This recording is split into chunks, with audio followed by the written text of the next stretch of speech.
세상 밖으로 날아가는 수업 시작하도록 하겠습니다. 태훈이부터. 저는 이거 여기 여러 가지 수학 공식이나 그런 게 나왔는데 자신이 가장 기억에 남는 게 그건 어떤 건지 묻는 질문 만들었어요. 이것입니다. 그럼 너부터 얘기해야지. 아, 저는 여기에 원주율 나올 때 3.14 하면서 그거 나왔을 때 그걸로 원의 둘레랑 면적을 구하고 그걸 이용하면 원기둥과 원뿔의 넓이까지 구할 수 있다는 걸 알게 돼서 즐거웠어요. 그리고 신기했어요. 네. 그- 저는 그 확률 이야기가 전 그전까지는 무슨 파스칼이라는 사람이 그 도박판에서 그 계산하다 그 남은 돈을 뭐 누가 가져야 되나 계산하는 데서 그 확률 공부가 시작되었다 뭐 이런 이야기 정도를 좀 알고 있었는데 여기에서는 뭐 이렇게 그 나라와 나라 사이에 뭐 도박으로 내기라고 한 나라가 멸망하고 뭐 이런 식으로 그 과정이 어떤 정치적인 그런 문제와 이렇게 연결시켜서 있는 부분들을 상당히 흥미롭게 읽었습니다. 음, 그럼 저는 질문은 한 개 음, 만들. 자, 책 10쪽 보겠습니다. 지금 태훈이하고 수쌤하고 책이 같은지 모르겠는데 책 10쪽에 글쓴이의 말 맞아? 네, 음. 네. 자, 글쓴이의 말 보면 거기에 뭐라고 되어 있냐면 세 번째 문단 읽어볼까, 태훈이가? 세 번째 문단. 모든 사람이 만들어낸 문화입니다. 그렇기 때문에 거기에는 수식과 계산을 만들어낸 인간과 사회의 이야기가 담겨 있습니다. 또한 수학이 하나의 문화로서 사람들에게 공유되기까지는 오랜 역사가 필요했습니다. 거기까지. 지금 태훈이가 읽은 부분이 이 책을 한마디로 요약한 거라고 쌤은 생각하거든? 왜 지금 태훈이가 읽은 그 부분이 이 책을 한마디로 요약한 걸까? 그리고 이 책을 통해서 지금 태훈이가 읽은 이 문장이 구체적으로 예를 제시했다고 해야 되나? 뭐 그런 책이라고 생각하는데 그게 무슨 뜻인지 무슨 말인지 한번 설명해 볼까, 태훈이가? 제가 보기에는 이게 수학이 사람이 만들어낸 문화인데 그래서 거기에는 그런 게 있으니까 그러니까 수학은 그냥 생긴 게 아니라 오랜 역사가 만들어낸 거다 그런 것 같아요. 아까 네가 구체적인 예를 들어서 한번 설명해 보라고 그 얘기를. 지금은 너가 읽은 부분들을 네 말로 바꿔 설명한 건데 이 책을 통해서 이 내용이 어떻게 증명되고 있는지 구체적인 예를 한번 들어보라고. 음, 여기에서 뭐 면적을 구하는 방법이 응. 이 여기에서는 이제 벽돌로 계산이 되다가 그 다음엔 이제 점점 센티미터로 계산을 더 통칭적으로 하게 되면서 더 정확해지면서 현대 수학까지 온 것 같아요. 음. 자, 어, 수학이라는 것들이 그런 얘기를 혹시 태훈이는 들어본 적 있는지 모르겠는데, 그냥 뭐, 덧셈 뺄셈만 하면 됐지. 어? 계산만 하면 됐지. 수학이란 걸 도대체 왜 보여야 되느냐. 그러니까 태훈이가 그 수학 시간에 배우는 그런 수학이 태훈이의 네. 삶과 직접적인 관련을 느껴 아니면 수학 시간에 배우는 거는 그냥 수학 시간에 수업이니까 배우는 거지. 태훈이가 너 삶의 문제를 해결하는데 수학이 직접적으로 뭐야 영향을 미쳐 안 미쳐? 어때? 태훈이는 평소에 어떻게 생각해? 저는 꽤 미치는 것 같아요. 예를 들면 너가 너 삶에서 수학이 영향을 미치는 게 뭐가 있어? 저는 한 번씩 그냥 길을 가거나 하다가, 음, 음, 만약에, 그러니까 한 번씩 뭐, 어떤 기둥이 보이거나 나 할 때 한 번씩 그냥 이거 둘레가 어떨까? 근데 이거 계산 엄청 어렵겠는데 그렇게 생각하면서 가거나 그런 경우가 많아서 저는 뭐 그냥 사물의 넓이나 그런 걸 그냥 알아보고 싶어하는 궁금증이 생길 때 한 번씩 계산을 해보게 되고 그래요. 그래. 근데 그건 네가 그냥 궁금한 거잖아. 네. 너의 궁금증을 해결해 주는 거지. 그래서 네가 그걸 모르면 뭐 문제가 생겨? 네 음, 사는데?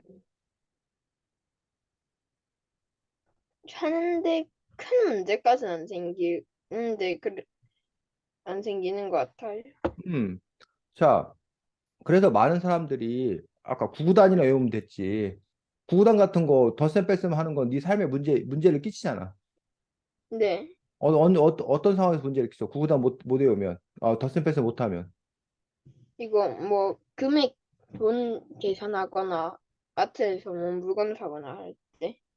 당장 우리가 어쨌든 물건을 사고 팔고 해야 되기 때문에, 어, 덧셈 뺄셈 못하면 물건 사고 파는데 불편하겠지. 그런 네. 점에서 우리가 이제 흔히 말하는 덧셈 뺄셈만 잘하면 됐지. 응? 근데 네가 지금 배우는 수학이 덧셈 뺄셈만 있는 게 아니잖아. 네. 음. 그러면 다른 것들은 도대체 우리가 왜 배워야 되느냐? 라는 부분들에서 문제를 제기하는 그런 사람들이 있다는 거지. 근데 이 아, 책은 그런 수학이, 그래서 우리를 괴롭히려고 만들어진 것들이 아니라 그런 수학이 우리 생활에서 다 뭐가 있었기 때문에 쓸모가 있었기 때문에 아, 그 수학이 생겨나게 된 이유를 밝혀줌으로써 그럼으로써 이 수학이 우리 삶과 동떨어진 것들이 아니라 우리 네. 삶 속에서 나온 거다라는 것들이 설명되고 있고 한 가지는 두 번째로는 그 수학이 한순간에 만들어진 게 아니라 수천 년의 역사 속에서 축적 연구 아, 성과가 쌓이고 쌓이고 쌓이고 한 결과이다. 네. 이러한 점에서 이제 수학이 의미가 있는 거다라는 것들을 이 책에서는 이렇게 밝혀주고 있습니다. 그런데 아, 이걸 읽어도 사실은 바뀌는 건 별로 없어. 수학이 여전히 어렵고, 수학이 여전히 힘든 어떤 그런 부분이 있는데, 그런데 왜 그러면 이 책에서 나온 것처럼 수학은 우리 생활과 밀접한 관련이 있어서 거기서 태어났는데, 근데 태훈이의 삶에서는 수학이 왜 밀접한 관련이 없을까? 옛날에는 한 사람이 직접 자기 집을 짓고 그렇게 자기가 직접 많은 걸 해야 되니까 그런 걸 할 때 계산이나 뭐 알아야 될 게 많은데 요새는 그런 거 없이 그걸 하는 전문가들이 있고 그러니까 이제 그 사람들만 그런 걸 잘 알면 이제 우리는 딱히 쓸 일이 없고 그리고 요새는 계산기가 그런 사람들도 계산기를 거의 다 쓰니까 이제는 기계가 거의 다 계산하는 것 같아. 그렇지. 태훈이가 아주 정확하게 잘 알고 있네.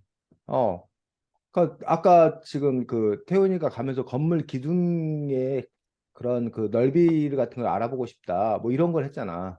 그러면 이제 기둥의 네. 넓이를 구하는 공식이 필요한 거잖아. 근데 네. 사실 태훈이가 건물의 기둥의 공식을 알고 모르건 그건 궁금한 것뿐이지 직접적인 관련은 없다는 거야. 그런데 그 건물을 뭐 할 사람들은 칠. 지을 사람들, 그런 건축학자나 이런 사람들은 그 건물이 안정적으로 무너지지 않으려면 그 건물 기둥이 몇 개야 되는지, 그 건물 기둥의 폭이 얼마나 돼야 되는지 이런 것들이 사실 수학적으로 계산이 돼야 된다는 거지. 네. 그러니까 그런 그 기둥의 도형의 넓이라든가 이런 것들이 그 사람들에게는 필수적으로 필요한 거라는 거야. 근데 아, 태훈이가 집을 직접 뭐 하지 않는 한, 짓지 짓지 않는 않는 한. 한, 그건 그닥 필요한 게 아니죠. 아니라는 거야. 또 태훈이가 사실은 아직은 아니겠지만 태훈이 부모님이 은행에 예금을 한다던가 아니면 보험을 든다던가 우리는 그냥 이렇게 예금 들고 보험을 드는데 그 보험이 어떻게 만들어졌나, 그 누구한테 돈을 얼마를 받고 또 나중에 얼마를 지급을 해야 되나, 이런 거를 그 설계하는 사람들이 있어. 보험 설계를 하는 사람들이 있어. 그 보험 상품을 처음으로 뭐 하는 사람들? 만드는 사람들. 그런 사람들 같은 경우에 역시 뭐가 필요하다는 거야? 확률이라던가 이런 거에 대한 계산이 필요하다는 거야.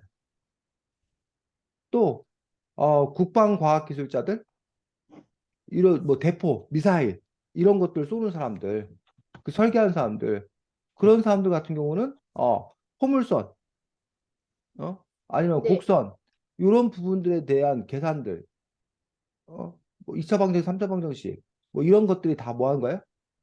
필요한 거지. 그런데 이제 문제는 태훈이가 지금 당장은 뭐 하고 있지 않다는 거야. 미사일을 만드는 것도 아니고, 네가 인공위성을 쏘아 올리는 거 보내는 것도 아니고, 그러다 네. 보니까 그게 태훈이에게는 직접적인 관련이 없다는 거지. 아, 어. 그래, 그러다 보니까 이제 내 삶과 좀 이렇게 동떨어진 그런 수학이라고 느끼는 그런 부분들이 있는데, 어쨌든 이 책에서는 우리들이 어떤 이런 수학이 우리 인간의 삶, 그러니까 태훈이라는 한 개인의 삶이 아니라 우리 인간의 삶 속에서 필요에 의해서 이런 수학이 태어난 그런 부분들을 볼 수가 있고, 두 번째 부분 우리가 생각해 봐야 될 것들은, 태훈이는 수학이 평소 어때? 뭐 수학에 대한 감정이 어떤 감정이야? 저는 약간 계산하고 하는 거에서는 제가 음, 간단한 계산한 번씩 계산 실수가 자주 나와서 약간 귀찮은데 그래도 여기에 나오는 원줄 그런 걸 새롭게 알게 됐을 때는 너무 흥미진진해서 엄마 아빠한테 문제 내달라 해서 푸는 약간 재미있는 취미 같은 거이기도 하고 어떨 땐 계산 실수로 스트레스 엄청 주는 거이기도 하고 그래. 선생님하고 태훈이는 반대네. 선생님은 계산하는 거는 재밌는데, 그 산수, 수를 계산하는 건 재밌는데, 아까 말했던, 네가 말했던 뭐 이렇게 도형, 온줄 계산, 온줄 뭐 이런 거는 선생님이 공간 지각력이 너무 떨어져가지고, 도형이나 이런 거는 너무 힘들거든, 사실은. 그건 쳐다보기도 싫거든. 태훈이 쌤하고 반대인데, 어쨌든 태훈이는 수학에 대해서 뭐 계산은 조금 복잡하고 뭐 복잡한 계산이나 이런 거에 실수나 이런 것 때문에 약간 귀찮긴 하지만 그래도 수학에 대해서 상당히 긍정적인 태도를 갖고 있네. 근데 너 친구들은 어때? 친구들은 수학에 대한 감정들이, 태훈이 너와 같아? 아니면 보통 수학에 대해서 어떤 감정을 얘기해? 친구들은 거의 다 계산은 그래도 할 만한데 약간 뭐 도형 문제 나오거나 나 약간 사고력 문제 그런 거 나오면 많이 힘들어 하는 것 같아요. 그리고 싫어하고. 어, 그래서 다른 친구들이 쌤하고 비슷한 친구들이 많은데, 그러다 보니까 이제 우리 사회에 수포자? 수포자라는 말 들어봤어, 태훈아? 아니요. 못 들어봤어? 수포자라는 말은 수학을 포기한 음, 자라고 해서 수포자인데, 왜 수포자라는 말이 나왔을까? 잘 모르겠어요. 수학이 너무 어렵고 너무 힘들다고, 재미없다고, 그냥 수학을 난 뭐 했다? 포기했다. 애당초 난 포기했다. 그래갖고 이제 수학 시간에 수학 문제를 풀어보려고 하지 않고, 아우 저거 너무 어려워서 나 못해. 지레 겁먹고 포기하고 그냥 이렇게 뭐 잠이나 자고, 뭐 이런 사람들 보고 우리가 이제 수포자라고 얘기하는 그런 부분들을 볼 수가 있고, 수포자가 점점 이렇게 많이 늘어나고 있는 우리 사회 현상에 대해서 걱정하는 또 그런 사람들이 많이 있고, 그러면 그런 수포자를 없애기 위해서 우리가 어떻게 되느냐라는 그런 또 어떻게 노력을 하고 있는 거고, 이 책, 어쩌면 세상 밖으로 날아간 수학이라는 책도 그 수포자들에게 수학이 뭔지를 좀 알려주면 그들이 수학을 포기하지 않을 거다라는 어떤 그런 생각에서 이 책을 쓴 것일 수도 있다는 거예요. 근데 아, 수학이 어려운 이유는 아까도 얘기했지만, 수학이 하루아침에 생겨난 것이 아니라 역사, 오랜 역사를 통해서 수학이 발달했다는 거예요. 자, 예를 들면 옛날에는 덧셈 뺄셈 정도만 뭐 하는 것도, 잘하는 것만으로도 어? 여기까지만 해도 뭐야? 수학을 잘하는 사람이었다는 거야. 이게 수학의 전부였어. 이만큼이. 네. 근데 시간이 좀 더 지나면서 수학이 여기서 머무는 게 아니라 여기 덧셈 훨씬, 뺄셈에서 더 넘어가서 이러면 도형이나 뭐 이런 넓이 뭐 이런까지 뭐 하게 된 거야? 알게 된 거야. 그러니까 네. 수학에 대해서 배워야 될 게 이만큼은 늘어난 거야. 아, 그러면 또 그 다음에 들어서면 또 뭐야? 수학이 더 뭐해? 문어파죠. 더 발달해. 그래서 우리가 수학을 배워야 될 양이 점점점 뭐해? 늘어나. 많아진다. 어. 옛날에는 평생 동안 살면서 요만큼만 배우면 됐었단 얘기야. 근데 이게 이제 요만큼은 늘어났고, 오늘날은 이만큼으로 늘어난 거야. 이거를, 음, 어, 학생일 때 배워야 된다, 학생일 때. 네. 어? 그래서 여기서부터 우리는 또 뭐해서 출발해서 또 그 다음 걸 또 나가야 돼. 우리 아, 이렇게 계속 쌓인 어떤 그런 역사란 얘기예요. 근데 요 많은 내용을 요 수천 년, 수만 년 동안 쌓인 내용들을 그냥 몇 년 사이에 이걸 다 모으려다 보니까 몇 년 사이에 이거를 한꺼번에 다 배우려다 보니까 그러다 보니까 수학이라는 것들이 쉽지 않은 어려운 어떤 그런 부분들을 가지고 있다는 거죠. 그리고 왜 이런 수학이 생겨났나를 차근차근 차근차근 다 하기에는 시간이 너무 많이 걸리니까 그냥 뭐만 네. 우리는 아는 거야? 마지막 그 앞에 것들은 다 생략하고 마지막 결과만을 갖고서 얘기를 하다 보니까 동떨어져. 삶과 동떨어져서 이걸 왜 배워야 되는지 잘 모르는 그런 문제가 생겼다는 거지. 어쨌든 어 그런데도 이제 불구하고 수학이 상당히 중요한 과목이라고 중요 과목이라고 얘기하고 있는 것들을 볼 수가 있습니다. 그래서 요즘에 그래서 이제 수학을 잘하는 것들이 아주 중요하다고 생각하는 것들이 우리 사람들이 수학을 배우는 이유가 이 책에 나와 있는 것들처럼 삶의 문제를 해결한다던가 이런 수학적 사고를 기른다던가 이런 것들을 위해서 수학을 배운다라면 수학이 조금 더 흥미로워질 텐데 요즘 태훈이가 수학을 열심히 배우는 이유는 뭐야? 재밌으니까. 태훈이 다행히 재밌으니까 배우는데 학교 다른 친구들이 수학을 싫은데도 막 열심히 하는 이유는 뭐야? 뭐, 시험이나 그런 거에서 나오니까. 수학 시험을 잘 봐야 되니까. 그럼 수학 시험을 왜 잘 봐야 되는데? 음, 다음에 성적 그런 거 관련돼서 좋은 성적을 거둬야 돼. 왜 좋은 성적을 거둬야 돼? 다른 직업이나 선택할 때 도움이 되니까. 그렇지. 좋은 대학에 갈 수 있고 좋은 직업을 선택하는 어떤 그런 길이 되기 때문에. 그래서 수학의 역할이 결국은 수학을 잘하는 사람을 사회가 요구해. 수학을 잘하는 사람을 사회가 요구하기 때문이다라고 생각할 수 있어. 물론 그래. 아까 말했듯이 요즘에 뭐 AI 인공지능을 만들고 그다음에 뭐 인공위성을 쏘아 올리고 이런 곳에 이런 수학 또는 수학적 사고가 실제로 많이 활용이 되더라는 얘기야. 이용이 되더라는 얘기야. 그러다 보니까 수학을 잘하는 사람을 사회가 요구하는 어떤 그런 부분이 있어. 그래서 수학을 잘하는 사람을 뽑는 거는 그건 너무나 뭐한 일이야? 당연한 일이야. 그런데 이거 음, 말고 두 번째로는 수학이 변별력으로 작용하기 때문인데 변별력이라면 혹시 무슨 말인지 알아? 태훈아? 아니요. 변별력은 아, 뭐 쉽게 말하면 고르는 거. 어? 네. 누구를 뽑을지, 누구를 뭐 할지 탈락시킬지 결정해야 돼. 어? 즉, 지금 뭐 예를 들면 우리나라 서울대가 있다. 네. 서울대에서 뽑는 사람이 만약에 100명이다. 근데 지원하는 사람도 100명이면 그냥 다 뽑아주면 되니까 걱정할 게 없겠지. 네. 근데 서울대 지금 가고 싶어 하는 사람이 500명이야. 네. 근데 그럼, 서울대 뽑을 사람은 100명이야. 그럼 500명 중에 누구를 뭐 할 건가? 뽑을 뽑을 건가? 건가? 그게 문제가 될 거 아니야. 그 500명 중에 100명만 뽑고 400명은 떨어뜨려야 될 거 아니야. 그래서 우리는 뭘 봐? 시험을 본다는 얘기. 시험을 보는데 옛날에는 수학 못지않게 영어를 중요시 여겼어, 영어를. 그래서 영어를 잘하는 사람들을 뽑고 막 이랬었어. 근데 영어는 지금 이미 이제 누구나 다 잘하는 어떤 그런 부분이 되기 때문에 영어 가지고는 누구를 뭐 뽑고 안 뽑고 뭐 이러기가 쉽지가 않게 되었어. 그러다 보니까 자연스럽게 뭐가? 수학. 수학을 누가 더 잘하나를 갖고서 그걸 갖고 이제 사람들을 모아다 보니까 뽑다 보니까. 자, 근데 이제 문제가 발생해. 예를 들면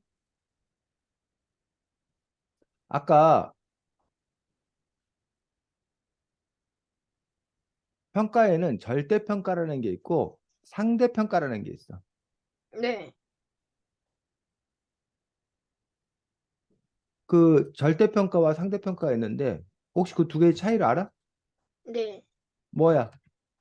일단 절대평가는 뭐 운전면허 시험처럼 딱 어느 정도 이상만 통과하면 딱 통과인 거고 응, 상대평가는 응, 뭐 사람들과 겨루어서 그 중에서 어느 정도 약간 순위권 안에 들어가야 되는 그렇지. 방식? 그래서 지금 100명만 뽑아야 된다고 하니까 절대평가가 아니라 뭐가 되는 거야? 상대. 상대평가가 되는 거야. 즉, 우리가 수학만 생각하면 수학을 연구하는데 예를 들면 너가 물건을 사고 파는데 덧셈 뺄셈만 할 줄 알고 구구단말 외우면 알잖아. 네, 그러면 그냥 그 사람을 뭐 하면 돼? 뽑으면 된단 말이야. 네. 그런데 만약에 그 여러 명이 지원해서 한 명만 뽑으면 그냥 구구단만 외우면 되는 게 아니라 구구단을 누가 더 뭐 하느냐? 잘하느냐? 빨리 외우느냐? 누가 더 음, 정확하게 외우느냐? 그 사람을 뽑겠지. 어? 네, 그러다 보니까 요 그 수학도 태훈이가 수학을 이만큼 했어. 응? 네, 근데 다른 사람이 너보다 요만큼 더 했어. 네. 그러면 뽑히려면 태훈이가 어떻게 해야 돼? 이 사람보다 더 올라가요. 더 올라가야 돼. 그럼 또 이 사람 또 가만히 있어 뽑히려면 또 뭐 해야 돼? 올라가요. 또 올라가야 돼. 이러다 보니까 수학 공부를 뭐야? 계속 해야 되는 거야. 아, 절대적으로 필요한 만큼 하는 게 아니라 남들보다 더 많이 해야 돼. 더 많이 해야 돼. 그러다 보니까 이 사람과 이 사람을 또 실력을 가리려면 더 어려운 문제를 내야 돼. 이러다 보니까 수학이 자꾸만 이제 뭐해지는 어려. 어려워지는 또 그런 문제가 발생하기도 하더라는 거지. 자, 근데 어쨌든 뭐 태훈이가 살아가면서 시험이나 이런 것도 이렇게 피할 수 없기 때문에 그건 또 태훈이가 그거에 맞춰서 잘 대응할 수밖에 없다고 생각이 들고, 근데 어쨌든 이 책은 뭐 그것까지 고민하고 있는 건 아니고, 아, 얘기했듯이 그 수학이 어떻게 해서 우리 삶 속에서 그런 수학이 생겨났는지, 그렇게 함으로써 그 수학의 공식이나 원리가 갖는 의미들, 이런 것들을 잘 이해할 수 있도록 도와주는 그런 책인 것들을 볼 수가 있습니다. 자, 39쪽 펴보겠습니다.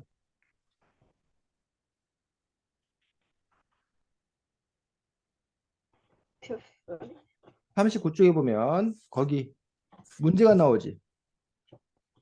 히말라야에 나타난 똑똑한 젊은이여 어떤 수의 3배를 한 다음에 5를 더해 2로 나누었더니 13이 되었다. 그 수가 무엇인지 말해보아라 라고 돼 있었지. 네, 어? 그러면 만약에 요 문제를 다른 문제로 뭐 해서 바꿔서, 바꾸어서 바꾸어서 한번 네, 문제를 뭐야 태훈이가 직접 출제해 보겠다는 거야. 네, 요런 형식의 문제를. 네, 그럼 선생님도 문제를 뭐 해서 바꾸어서 너에게 출제를 해볼 거야. 네, 어. 그래서 지금 유- 태훈이가 이와 같은 형식의 문제를 내보는 그런 활동을 하겠다는 거지. 이해했니? 네. 음, 문제 그러면 냈으. 선생님, 어. 그러면 문제 방식은 이것처럼 하면 돼요? 이것처럼 하면 돼. 네. 그럼 시간은 한 얼마 정도? 그냥 빨리 하면 다 했다고 얘기하면 돼. 네.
자, 선생님은 지금 문제를 내봤습니다. 네, 예를 들면 이런 식이야. 어떤 수에 몇 배?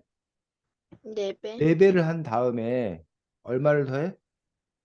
11을 12, 더해서 3으로 나누었더니 9가 되었다. 그 수가 무엇인가? 라는 질문을 선생님이 지금 요 39쪽을 바탕으로 만들었거든? 네, 그러면 요 질문에 대해서 어떤 수를 찾아올 수 있을까, 태훈이가?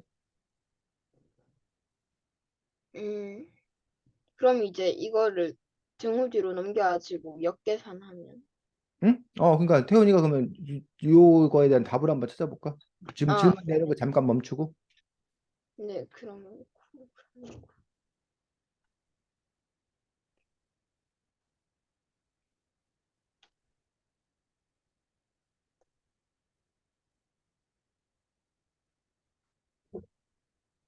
4요.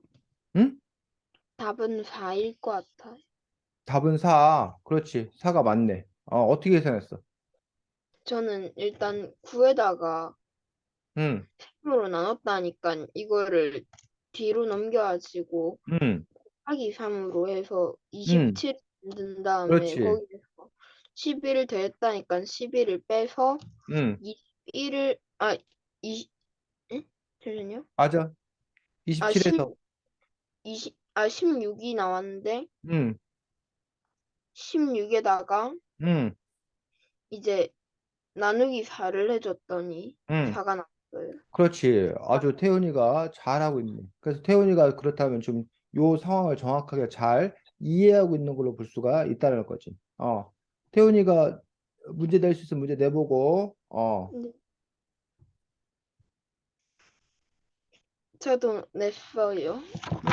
네. 저는 이제 어떤 수에서 2를 곱한 다음에 얼마? 2요. 2? 네. 2를 곱했다고? 그 다음에, 그 다음에 7을 더하고 어, 3, 그 값에 3을 나눴더니 음, 9가 됐어요.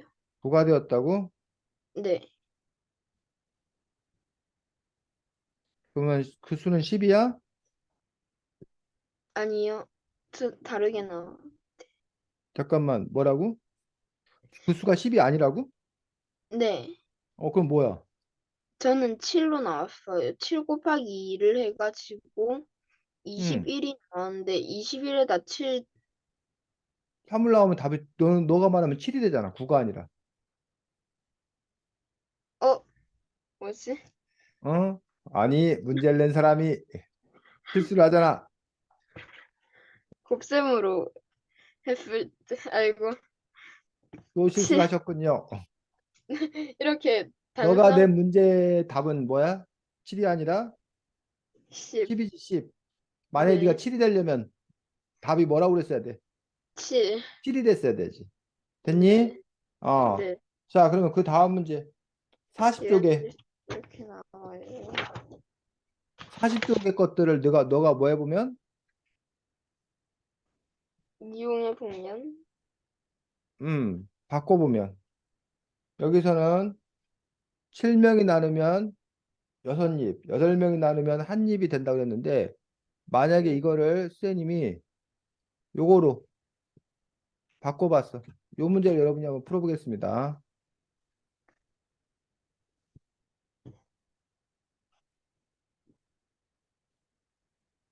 만약 7명에게 나누면 몇 입? 네 입. 네.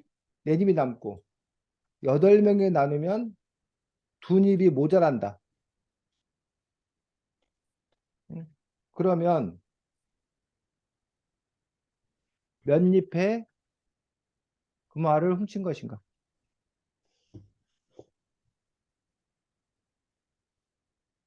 혹시 요 문제도 풀 수 있을까, 태훈아? 약간 걸릴 것 같은데 풀 수 어, 그래. 있을까요?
구했어요. 얼마야? 46명. 얼마? 46. 그렇지. 46개인 것들을 볼 수가 있습니다. 태훈이가 아주 수학을 잘하네. 그래서 이 책에 따르면 어쨌든 뭐 태훈이가 그 말을 훔칠 리는 없지만, 태훈이가 무리를 저하고 그 말을 훔쳤을 때, 이걸 어떻게 뭐 할 거냐? 나눌 거냐? 어? 이러한 그 상황 같은 거에서 역시 이러한 계산, 수학 이런 것들이 필요했다라고 지금 이 책에서는 이야기하고 있는 것도 볼 수가 있습니다. 자, 어, 과거에는 사람들이 뭐만 했다는 거야? 암산. 머리로 계산만 했다는 거예요. 근데 암산으로만 계산을 하니, 어? 복잡한 계산, 자릿수가 높은 계산이나 이런 것들을 하기가 힘들었다는 거예요. 그러다가 사람들이 드디어 뭘 할 수 있게 된 거야? 지금 태훈이도 혹시 써서 했어? 계산을? 네. 수염도 이렇게 밑에다가 이렇게 써서 계산을 이렇게 했는데, 그러한 걸 이제 우리가 필산, 머리로 외워서 하는 거는 암산이라고 그러고, 써서 하는 거는 필산이라고 얘기하고, 그래서 이제 이른바 필산을 하게 되면서, 그러면서 사람들이 더 수학을 잘할 수 있게 되었다라고 이 책에서는 이야기하고 있는 것들을 볼 수가 있습니다. 자, 그 다음에 또 이 책에서 보면, 왜 도형의 넓이에 대한 것들이 필요했다는 거야? 집 지을 때. 응? 아, 밭의 넓이를 잴 때. 밭의 넓이를 잴 때, 밭을 사고 팔 때, 또는 이 책에 따르면 세금, 나라에서 세금을 매기는데 그 밭의 크기가 얼마인지를 알아야, 그래야 뭐 할 수 있었기 때문에 세금을 매길 수 있었기 때문에, 그런 점에서 이제 세금을 매기기 위해서 이렇게 밭 모양에 따라서 그 둘레의 길이를 재는 그러한 부분들, 면적을 재는 그런 수학이 또 이렇게 발전하게 되었고, 또 원의 면적을 구하게 되는 것은 이 책에는 원님, 뭘 갖고 원의 면적을 대해서 얘기하고 있어? 음, 이거 기둥에, 기둥, 신전에 기둥을 세우는 데서 기둥이 네모난 기둥보다 뭐한 기둥이 동그란 기둥이 더 이제 튼튼하더라. 그래서 이 원기둥이 더 튼튼하기 때문에 그 원기둥의 면적을 그럼 어떻게 구할 거냐? 이게 이제 아, 각기둥, 아까 뭐 사각형 뭐 이런 거를 구하는 그런 공식과 달리 원의 면적을 구하는 공식이 따로 있다는 거지. 자, 여기 네. 보면 왜 각기둥보다 원기둥이 더 튼튼하대? 음, 일단 여기에서 나왔듯이 이게 음, 그것보다 음, 이거 원에 뭐라 해야 되지? 옆에 길이는 더 얇아도 응, 훨씬 더 이게 두꺼우니까. 응.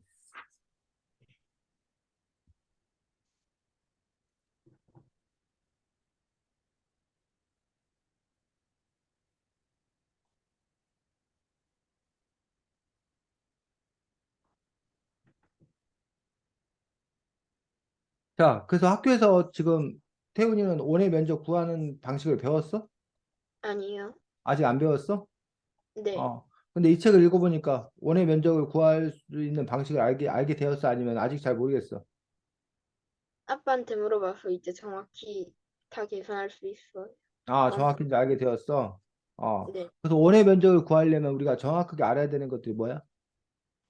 파이 파이, 1점 원주율이라는 거를 알고 있어야 되는 것들을 볼 수가 있습니다. 파이, 원주율. 그래서 원주율에 관한 것들을 정확히 알고 있어야 되는 것들을 볼 수가 있고, 그 얘기 어디 나오지? 이거 원주율 단원을 아니, 왜 각기둥보다 굵은 원기둥이었나? 이거 대지진 났을 때 108쪽이구나.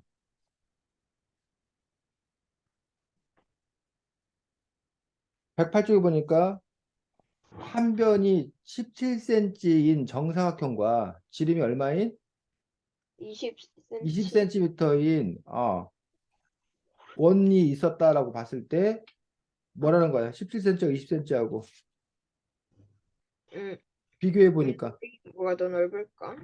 음 그러면 우리가 17cm하고 20cm 이거를 실제로 계산을 한번 해볼까? 네. 태훈이가? 계산해봤어 혹시? 아니요. 아 바로 해볼 수 그러면 있어요. 지금 한번 계산을 한번 해보도록 하겠습니다. 둘 다 구하면 되죠. 그렇지.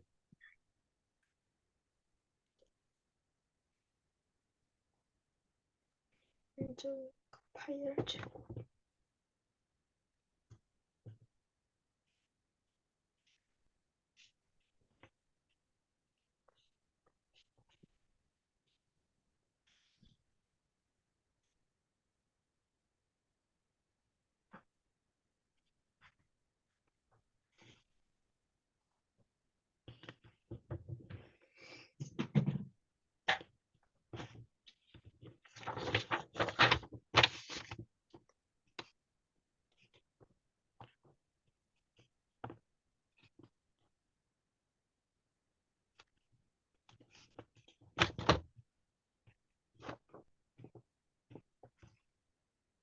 계산했어요. 어떻게 돼?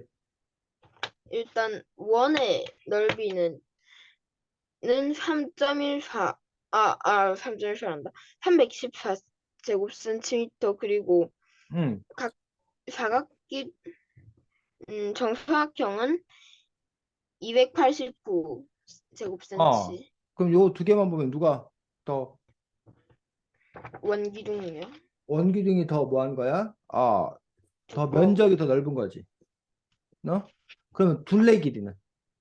둘레의 길이는 이거 정사각형이 더 넓어요.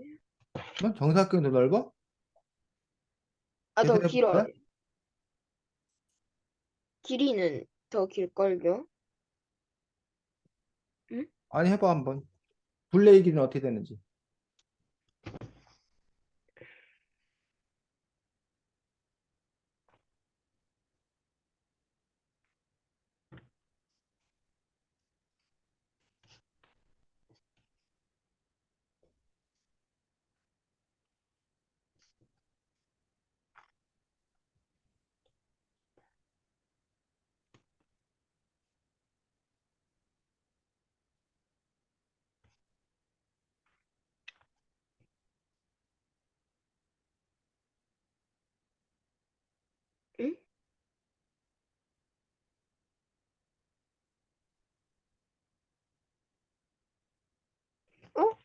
훨씬 더 기네?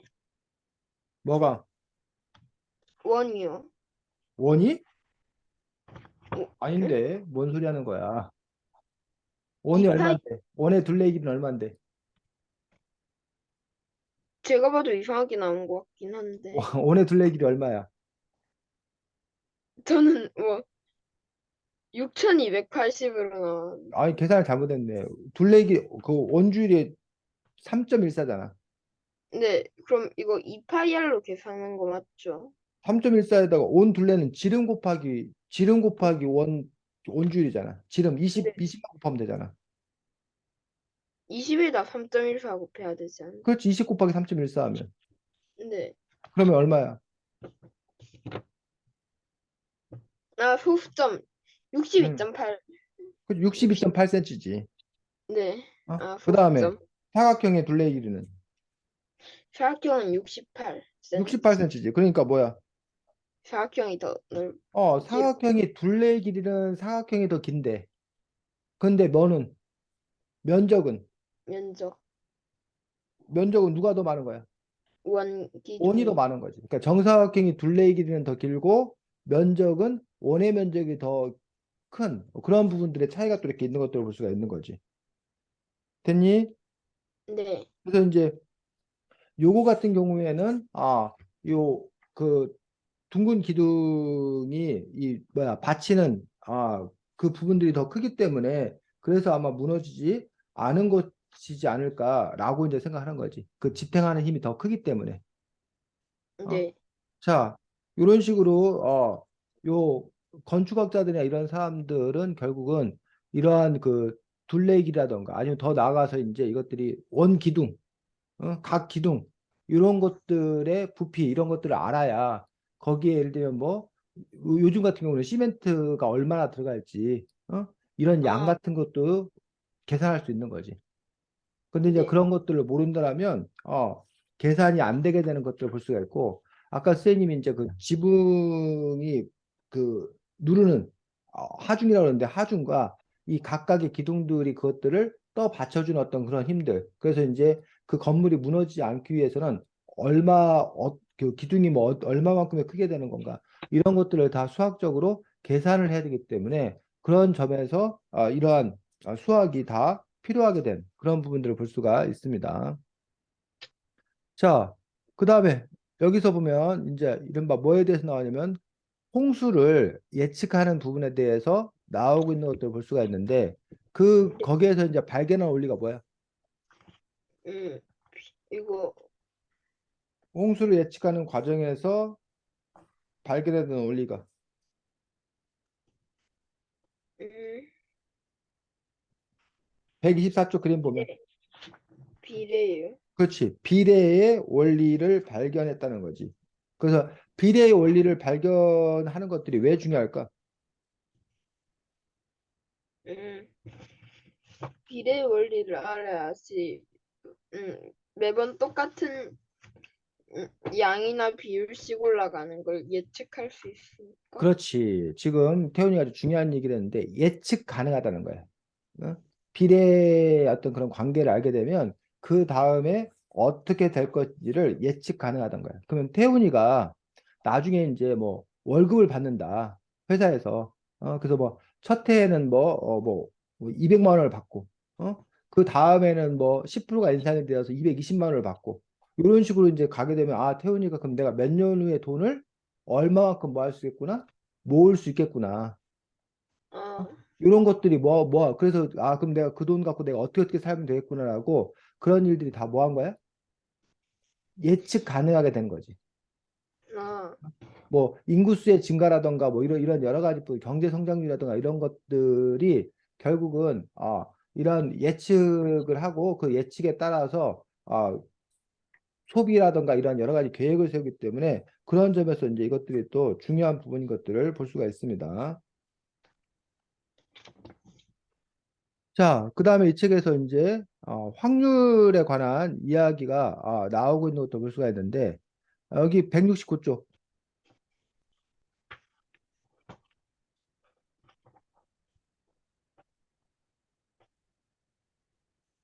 보면 자, 무차왕이 판또는 쿠차왕이 5승, 내가 3승을 했으니까 5대 3으로 나누면 되지 않소라고 얘기했어.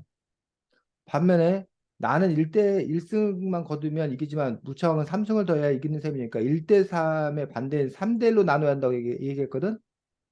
그러면 네. 5대 3으로 나누는 것과 이 3대 1로 나누는 것 사이에 어떤 차이가 있을까?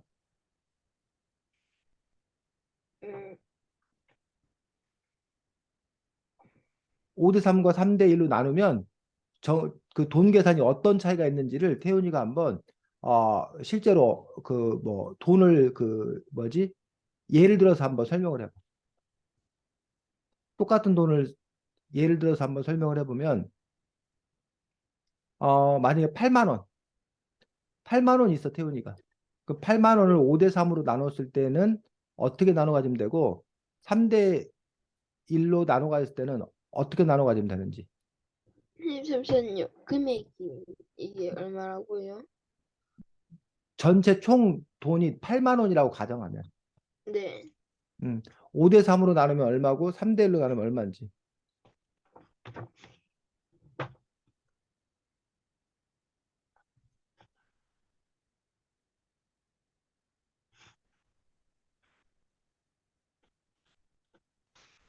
음,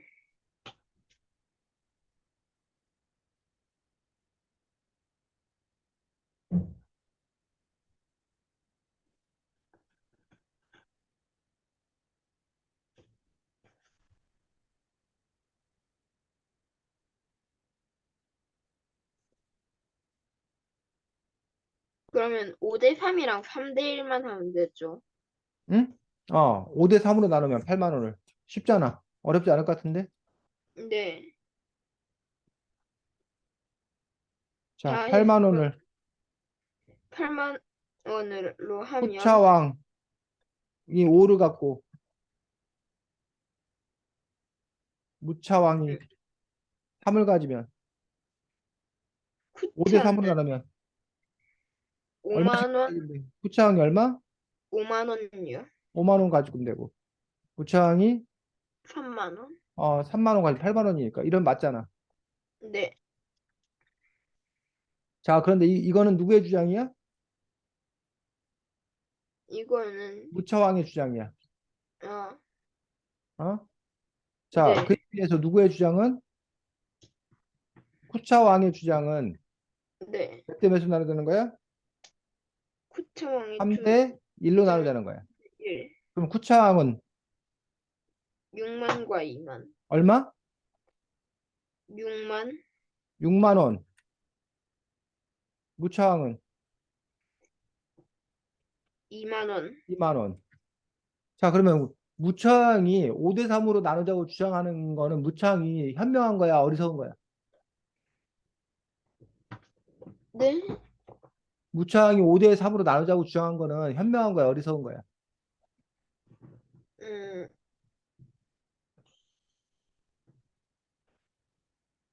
어? 무차왕 입장에서 현명한 거야, 어리석은 거야? 현명한 거죠. 현명한 거지. 왜? 5대 3으로 나눠야 자기가 얼마를 갖는 거야? 3만. 3만 원 갖고 만약 쿠차항의 주장대로하면 자기는 2만 원밖에 못 갖잖아. 네. 반면에 쿠차항 입장에서는 3대 1로 나누자고 해야 자기가 뭐 한 거야? 자기가 이제 6만 원을 6만 가질 수 있고 만약에 무차항 주장처럼 하면 5만 원을 가질 수 있는 거잖아. 결국 두 사람 다 누가 유리한 대로 자기 씨. 자기에게 유리한 걸 주장을 했지. 이해가? 네. 하지만 여기서 확률, 확률론에 따라 계산한 것은 어떤 값을 냈을까?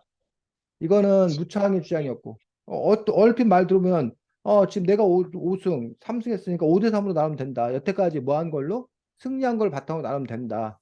요게 이제 무차항의 주장이었고 아니다. 최종적인 그 목표에 도달하지 못하고 최종적인 목표에 누가 더 뭐해? 아, 도달할 건지 남겨둔 목만 갖고 계산하면 된다. 요게 이제 쿠창이 주장했던 얘기야. 자, 요거에 대해서 결국 어떻게 나눠야 된다고 주장됐어. 7대1. 응? 얼마? 7대1. 어, 왜 7대 1이야? 그러니까 이게 무차왕이 그렇게 2연승을 할 3연승을 할 확률이 이게 매우 적어서 그 확률을 이용해서 계산해서 어, 그래서 그러다 보니까 결국은 결국에는 그럼 이거 얼마로 나눠야 돼? 7만 원, 1만 원. 누가? 후차왕이 7만 원, 무차왕이 1만 원. 구창이 결국은 7만 원, 무차왕이 얼마? 1만 원을 받는 것들이 합리적이다라고 얘기하고 있는 거야. 됐니? 네, 그러면 사실은 여기서 그러면 누가 여기서 만약에 이 확률론에 따른 계산을 하기 전에 응? 네, 누구 말대로 하는 게 현명했던 거야. 이 무차항은. 자기만. 무차항의 주장대로 3대 1로 나누자 했을 때 그래 그러자라고 하는 게 더 효과적이었다고. 아, 이해가? 네, 괜히 자기가 더 욕심 부려갖고 5대 3으로 하자고 했다가 결국은 뭐 하게 된 거야 이거. 얼마만 갖게 된 거야. 1만 원. 1만 원만 갖게 된 거야. 그러면 여기 이 확률론에 따라 계산한 것이 어때? 태훈이가 보기에 맞는 설명이라고 생각해? 아니면 쿠창의 주장대로 하는 게 맞다고 생각해? 무창의 주장대로 하는 게 맞다고 생각해? 저는 확률론이요. 결국은 그 도달할 그런 가능성이 어떻게 되는 건가라는 부분들을 뭐해서 따져서 그것들을 하자라는 거지. 그래서 실제로 이런 확률이라는 것들이 우리 생활에 전반적으로 이렇게 많이 쓰이는 어떤 그런 부분도 볼 수 있습니다. 아까 선생님이 잠깐 뭐 보험 얘기를 했었는데 어? 보험료를 얼마나 내야 되는 거, 보험료를 얼마나 내야 되나? 혹시 자동차 보험 알아? 네, 자동차 운전자들이 자동차 보험을 내잖아. 그럴 경우에 자동차 보험료를 누가 얼마를 내야 되느냐? 그 계산 혹시 어떻게 하는 줄 알아? 음, 사고 날 확률을 이용해서. 사고 날 확률을 계산한다는 거야. 그런데 이제 문제는 뭐냐면 사고 날 확률을 계산할 때 태운이라는 한 개인을 보지 않아. 어떻게 네, 보냐면 태훈이가 나이를 봐서 20대다. 그럼 20대들이 그 전까지 사고를 얼마나 많이 뭐 했나? 낸지, 냈었나? 뭐 30대는 얼마 냈, 40대는 얼마나 냈었나? 이런 것들을 뭐 한다는 거야? 통계, 조사한다는 거야. 그리고 이미 그 사람이 사고를 몇 번을 냈었나? 사고를 아, 얼마 안 냈었나? 또는 이거 태훈이가 자동차를 얼마나 오래 타나? 적게 타나도 갖고 그 보험료를 계산해. 왜 어, 자동차를 오래 타는 사람인가 적게 타는 사람인가를 갖고 계산할까? 어, 제가 생각하는 두 가지가 있는데, 첫 음, 번째는 일단 오래 탈수록 음, 차 성능이 떨어지고 쉽게 잔고장이 많을 수 있으니까, 음, 가 자주 필요할 수도 있고, 아니면 차를 자주 간다는 거는 그 차를 그냥 맹차를 바꾸지 않았을 테니까, 뭐 고장이 나거나 문제가 자주 생겨서 바꿨을 것이다. 그렇게 생각해야 할 것 같아요. 음. 자, 선생님 오래 탄다는 얘기를 태훈이가 조금 오해했는데 자동차를 오래 탄다는 얘기는 그 자동차가 또 그 뭐야 오래된 자동차라는 어떤 그런 뜻이 아니라 1년 동안 네. 태훈이가 운전을 뭐 한 1000km를 해. 어? 아, 반면에 어떤 사람은 운전을 하루 1년 동안에 뭐 500km만 해. 그랬을 네. 경우에 누구에게 보험료를 더 많이 내려간다는 거야. 1000km. 왜? 그 사람이 더 많이 다니니까 사고 날 확률이 더 높으니까. 그렇지. 아무래도 운전을 더 길게 하면, 운전을 더 오래 하면, 그러면 사고의 어떤 그런 가능성도 높아진다고 생각하기 때문에, 사고의 가능성이 높으니 네가 보험료도 더 많이 내라라고 또 얘기되는. 그래서 이제 그런 사고 날 확률이라는 어떤 그런 분들에 미치는 요소, 뭐 나이라던가 운전 경력이라던가 아니면 운전하는 거리라던가 이런 여러 가지 요소들을 종합해서 그 사람에게 이제 적정한 보험료들을 계산해 놓았던 그런 방식들 이런 것들이 이제 보험사에서 그런 자동차 보험들을 만들어낼 때 그런 또 수학적 원리가 작용되는 것들을 볼 수가 있습니다. 자, 태훈이는 설날 어떻게 지내? 음, 뭐 딱히 계획은 없는데 뭐 일요일에서 일요일쯤부터 뭐 할머니 집 가고 할 것 같아요. 그래, 그래. 설 명절 잘 보내시고, 다음 주에는 결의 큰 사람 김구. 그래서 백범 김구 선생님, 백범 김구 선생님의 결의 큰 사람 김구 책으로 다음 주에는 만날 수 있도록 하겠습니다. 아이고, 선생님이 지난주에 예고를 잘 못하는 바람에 태훈이가 아주 설명제도 공부하는 훌륭한 학생이 되었습니다. 태훈이 새해 복 많이 받고 설명제도 즐겁게 잘 지내. 네, 선생님도 어, 잘 지내세요. 그래, 고마워. 안녕. 안녕히 계세요. 음.